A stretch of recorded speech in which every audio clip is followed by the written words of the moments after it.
Ladies and gentlemen, welcome to the Golden Gate Podcast. Hello, this is Deal Golden Gate. And shit McMicken today. Oh, what's wrong? Technical problems? If by technical you mean me being a fucking idiot, yes. Anyway, hopefully that's our podcast rolling. This is the Golden Gate Podcast, in fact. Of course, and it's not just any Golden Gate Podcast, it's Season 2. Yes, this is officially the first Season 2 podcast that Golden we've Gate recorded. Podcast, back with a vengeance. More bullshit. Still not on iTunes. I can't believe it. Probably less than 30 seconds, 2 swears. Both from me, and I'm the guy that always goes on about iTunes. No, I think iTunes, bad people. Oh, well, it's I heard fine. they We don't record with Max anyway. Yeah, I heard they don't like what your brother. Oh, sorry. Sorry, inside joke. Yeah, I hate like Apple and all that kind of thing. Apparently, they hate cats. Oh, well, there's serious business in the news today, and it involves those feline fucks. See, I was going to go for feisty felines because I haven't thought about it. I thought, wait a second, there's got to be another word other than fuck. Like, nah, feline fucks. But yes, apparently the Australians have been getting very pissed off at their feline fucks.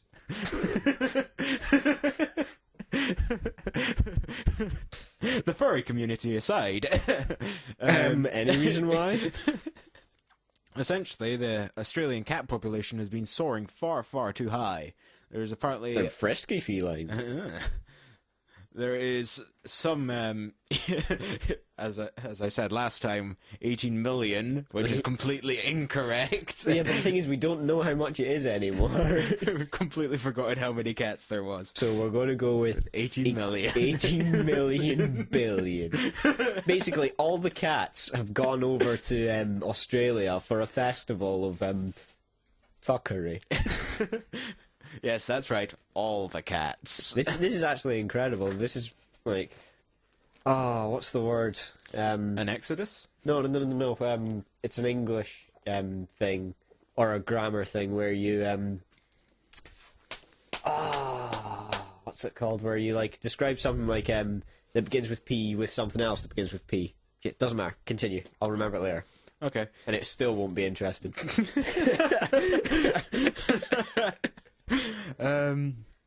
But yes, apparently Australian scientists have come up with a devious way of dealing with these frisky felines. Those pesky pussies. More on that later. What this is basically there's too many cats in Australia and they're going to kill them. 5 seconds. Yeah. We dragged it out. But essentially, the scientists have come up with a wonderful way that involves lights and noises in order to lure cats into traps. So, discos, raves. Yeah, back alley discos, which involve poison Back alley needles. discos. You make that sound like back alley abortions. Close Feline back alley abortions coming to an Australia near you. to an Australia as opposed to the other Australias we have. How about you? Have you had any news recently? Not real news. I saw a cow trying to commit suicide on the bus home. It was kind of depressing, but at the same time, fucking tasty. Basically, I saw a cow in a field, and I saw smoke.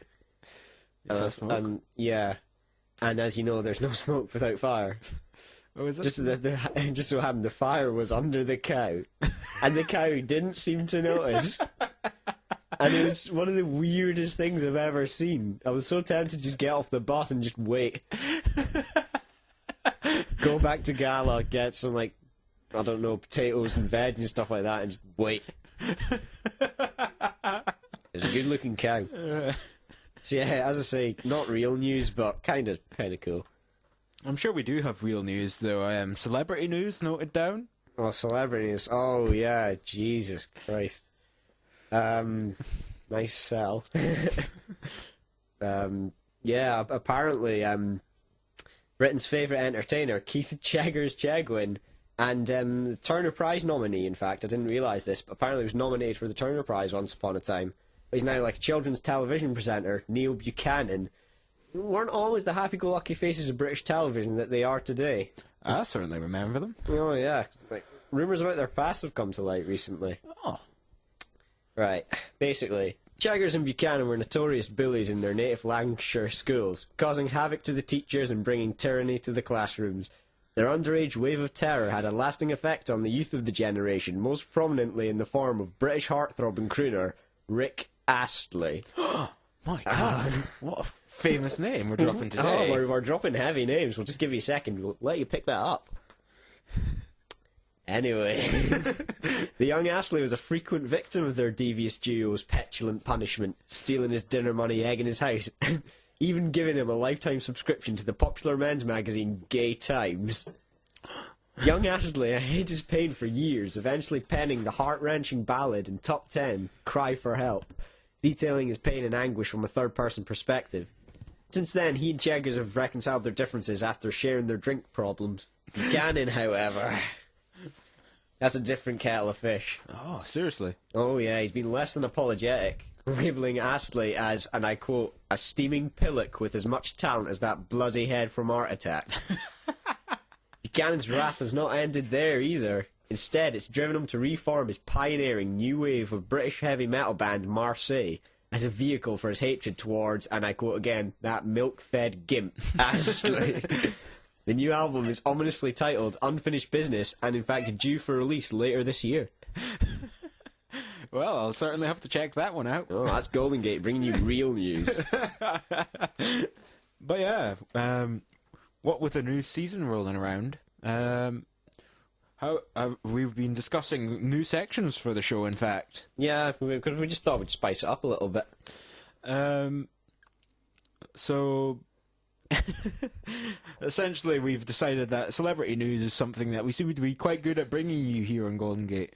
Yeah, and about celebrities you care about. and real things that they're doing in their lives.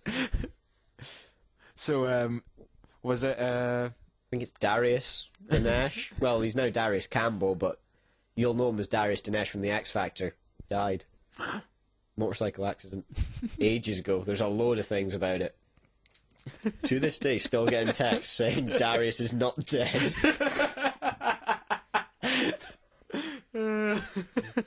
So yes, we've taken up the mantle of popular British radio show, and it was a section known as the Rumour Mill. That wasn't really popular either. Basically, I meant to do this at the top of the show, but I completely forgot. But you bring up a good point. This past week saw the ending of like one of the first podcasts that I ever listened to pretty much religiously. It was like Russell Howard and John Richardson. And later, Russell left, and it was just John Richardson. Mm-hmm. And there was a comedian called Matt Ford who is a hero. He can fit a full box of Cadbury's fingers into his mouth at once without breaking any of them. And basically, they had this section called the Rumour Mill. Yes. Where basically Fordy would write little stories about these D-list celebrities that no one cared about anymore.